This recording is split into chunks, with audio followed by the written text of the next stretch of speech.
Hello मंडळी, ताट बघून कसं वाटलं? खावंसं वाटतं की नाही? रेड चिकन, ग्रीन चिकन, रस्सा, दही, कांदा, लिंबू, चपाती. तोंडाला तरी पाणी सुटलं असेल. चला तर मग ग्रीन चिकन कसं करायचं ते पाहूया. प्रथम एका भांडं किंवा तुम्ही कढाई घ्या, कुठलंही भांडं घेऊन त्यामध्ये तेल टाकून तेल गरम करायला ठेवायचं. 1-2-3 सेकंदात तेल गरम होऊन त्यानंतर धुतलेलं चिकन टाकून परतवून घ्यायचं आहे. वर खाली करून घ्यायचं. वर खाली केल्यामुळे चिकनला ते थोडेसे तेल लागते. मग त्यानंतर त्यामध्ये मीठ, हळद आणि आलं, लसूण, कोथिंबीरची पेस्ट घालून परत एकदा परतवून घ्यायचं आहे. चांगल्या प्रकारे परतून घेतल्यामुळे हळद, मीठ, पेस्ट कोथिंबीरची लागते. त्यानंतर झाकण लावायचं आहे. झाकणावर पाणी ठेवायचं आहे. अशा प्रकारे परत एकदा टाकून वर खाली करून घ्यायचं आहे आणि परत एकदा झाकण लावून ठेवायचं आहे. मग आलं लसूण पेस्ट टाकलेले हे मी आधी सांगितलेलंच आहे.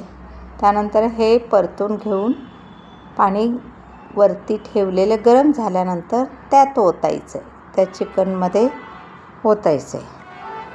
त्यानंतर शिजवून घ्यायचं आहे. चिकन 15 ते 20 मिनटं चिकन शिजायला लागतात. परत एकदा एका कढईत तूप गरम करून घ्यायचे.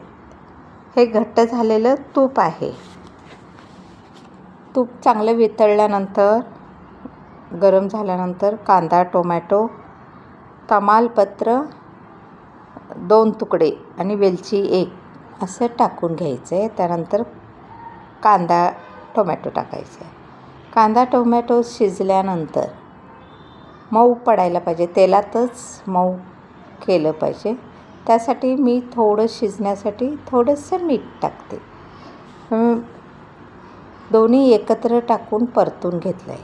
परतल्यानंतर मग एक वस्तू टाकायची आहे. हे आता टाकलेलं कोथिंबीर, पुदिन्याची पेस्ट आहे, ती तेलात टाकून परतून घ्यायची. म्हणजे त्यामुळे चिकनला खूप छान टेस्ट येते.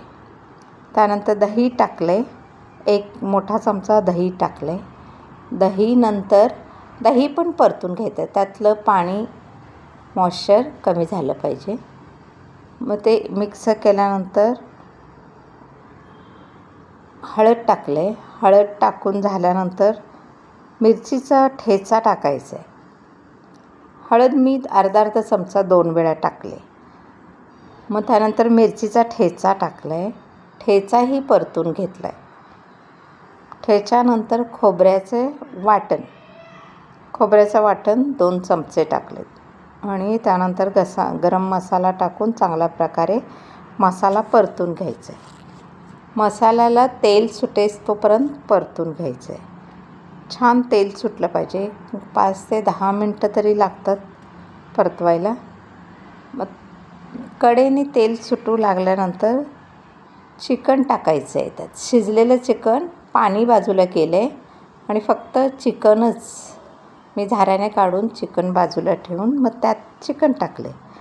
मग चिकन मिक्स होणं, मसाला चांगल्या प्रकारे मिक्स झालं पाहिजे ना, त्यासाठी मी परत एकदा हलवून घेतलं आहे. सगळे चिकन एकत्र होण्यासाठी 1-2 मिनटं 2 ते 3 मिनटं मी परतून घेतलं आहे आणि त्याच्यात थोडंसं पातळपणा येण्यासाठी सपक अळणी पाणी टाकलं आहे.